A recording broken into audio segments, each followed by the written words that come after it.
標竿人生第2日，你的存在絕非偶然。聖經以賽亞書44章第2節咁講：我是你的創造者，在你未出生之先，我已經看顧你。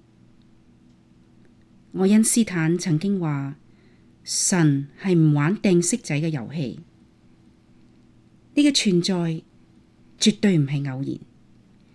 你嘅出生唔係一個錯誤或者不幸，你嘅父母未必有計劃將你生落嚟，但係喺你母親仲未懷胎嘅時候，你嘅生命早已喺神嘅意念中成形。而家你有生命氣息，並唔係命運注定，亦都唔係時機，亦都唔係僥倖，更加唔係偶然。你活着係因為神定意要創造你。聖經話：耶和華必成全關乎我的事。你身體嘅每一個細節都係神精心策劃嘅，佢處心積慮咁選擇你嘅種族、膚色、頭髮以及每一個特徵。佢特意量身訂造你呢一個人，佢的選定咗你嘅天分同埋你獨特嘅個性。聖經話：你完全知道我，你知道我的每塊骨骼，你準確地知道我是如何被造，你從虛無中把我塑造出來。神創造你係有原因嘅，佢亦都決定你嘅生辰同埋歲數。聖經話：在我還沒有出生以前，你已經認識我；我開始呼吸以前，你已經計劃我一生嘅日子，並且把每一天記在你的冊上。神亦都計劃好你喺邊度出生，以及喺邊度為佢而活。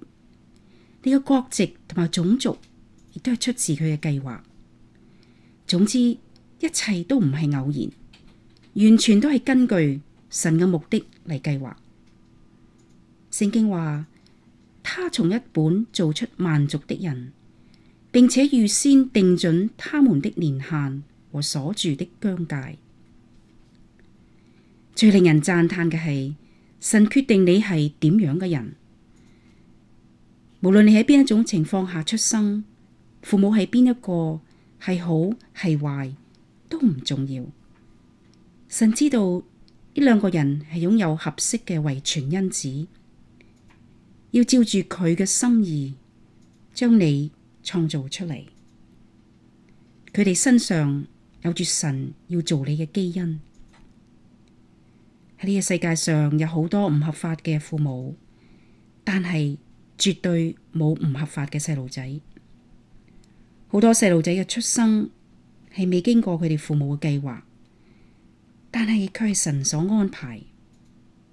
神所做嘅一切都唔係意外，更加唔會出錯。佢創造每一樣嘢都係有佢原因。每一棵樹，每一隻動物都係喺佢計劃當中。每個人更加係為特定嘅目的而設計。神創造你嘅動機係因為佢愛你。聖經話：當世界的根基未立定之先，神已經計劃並且揀選我們，讓我們成為他愛的焦點。喺創造世界之先，神已經掛念你。正係因為咁，佢創造咗世界。神設計呢個星球嘅環境，讓我哋可以生活喺其中。我哋係所有創造物中最寶貴嘅。聖經話：神藉真理給我們生命，使我們成為他所造萬物中最寶貴的。神做事絕對唔會隨意嘅，佢嘅計劃係精密同埋周詳。當物理學家、生物學家同埋其他嘅科學家對呢個宇宙嘅奧秘理解越多嘅時候，我哋就越明白呢個宇宙嘅構造係幾咁適合我哋生活喺其中。宇宙顯然係為我哋人類生存而刻意定做嘅。喺紐西蘭大學有一位專門研究人類遺傳因子嘅學者丹米柯博士曾經講過，所有嘅生物科學嘅證據都支持呢個理論，就係話呢個宇宙係一個整體，係為人類生存而特別設計嘅。